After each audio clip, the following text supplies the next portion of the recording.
आइए दोस्तों, आज एक ऐसी कहानी के बारे में देखते हैं जो आपकी ज़िंदगी को जीने का तरीका बदल देगी। दोस्तों, किसी ने क्या कमाल की बात कही है कि दुनिया ने जब जब जोर लगाया मेरी कश्ती डुबोने को, ऊपर वाला खुद ही आया मेरी नैया पार लगाने को।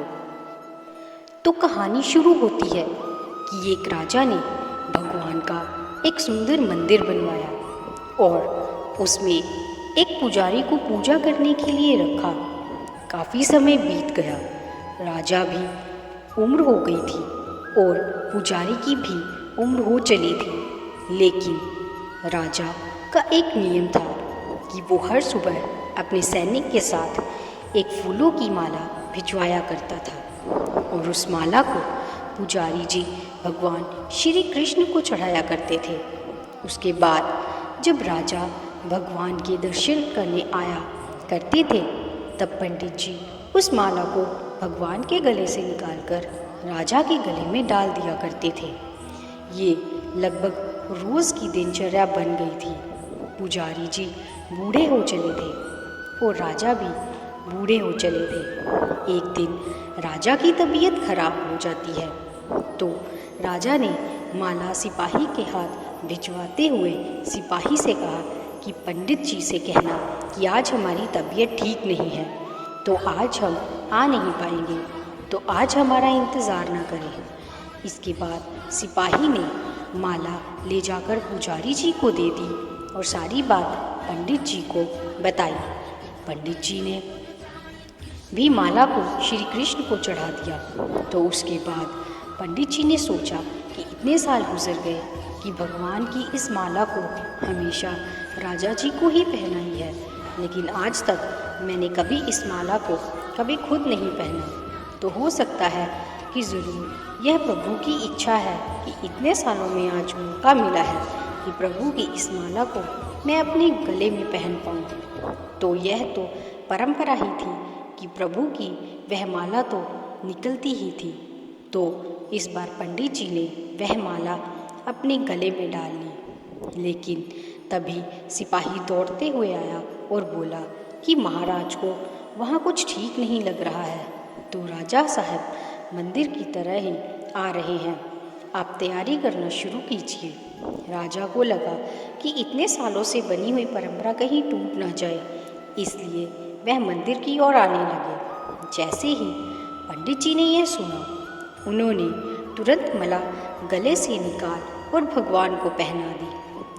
घबराहट में पंडित जी समझ नहीं पाए कि उन्होंने क्या गलती कर दी है। पंडित जी को लगा कि अगर राजा को पता चला तो वह उसे दंड दे देंगे।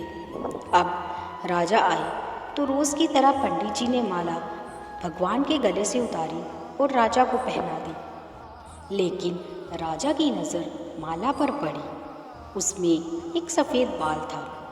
राजा को बात समझ आ गई कि ये सफ़ेद बाल पुजारी का है। राजा ने पुजारी से पूछा कि क्या इस माला को आपने पहना था? यह सफ़ेद बाल कहाँ से आया?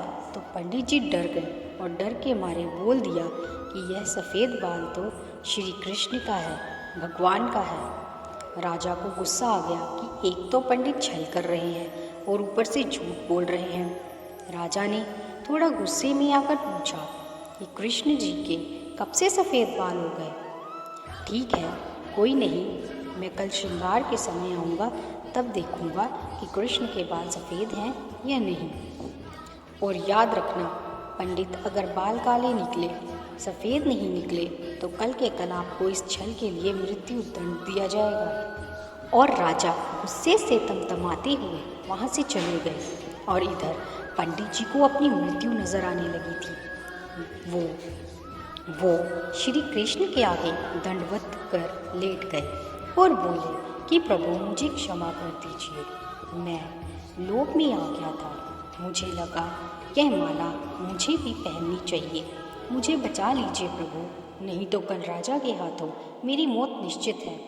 पंडित पूरी रात भगवान से विनती करते रहे, रोते रहे, प्रार्थना करते रहे कि प्रभु मुझे बचा लीजिए। अगली सुबह राजा श्रृंगार के समय पहुंचा और पहुंचने के बाद राजा ने पंडित से कहा कि पंडित जी मुकुट उतारिए, मुझे बिहारी जी के केश देखने हैं। पंडित जी ने डरते डरते मुकुट उतारा और जैसे ही मुकुट उतारा राजा चौंक गया। श्री कृष्ण की मूर्ति के बाल सफ़ेद थे, लेकिन राजा को लगा कहीं ऐसा तो नहीं कि पुजारी फिर कोई छल कर रहा है, कहीं इसने अपनी जान बचाने के लिए बाल रंगवा तो नहीं दिए। तो बाल की जांच करने के लिए वो बाल तोड़ने लगे और जैसे ही राजा ने बाल तोड़े मूर्ति में से खून बहने लगा। राजा यह देखकर भगवान के चरणों में गिर गए, क्षमा मांगने लगे कि क्षमा कर दो भगवान, मुझसे बहुत बड़ा पाप हो गया है। मैं शक में इतना अंधा हो गया कि मैं सही गलत भी भूल गया। तभी मूर्ति में से आवाज़ आई कि राजा, तुमने मुझे सिर्फ मूर्ति माना, इसलिए मैं आज से तुम्हारे लिए सिर्फ मूर्ति हूँ। लेकिन इस पुजारी ने मुझ में साक्षात भगवान देखा, इसलिए उसकी जान बचाने के लिए मुझे अपने बालों को सफ़ेद करना पड़ा। खून की धारा बहनी पड़ी ताकि तुम्हें समझा पाऊँ और उसके बाद राजा को अपनी गलती पर पछतावा हुआ, लेकिन अब कुछ नहीं हो सकता था।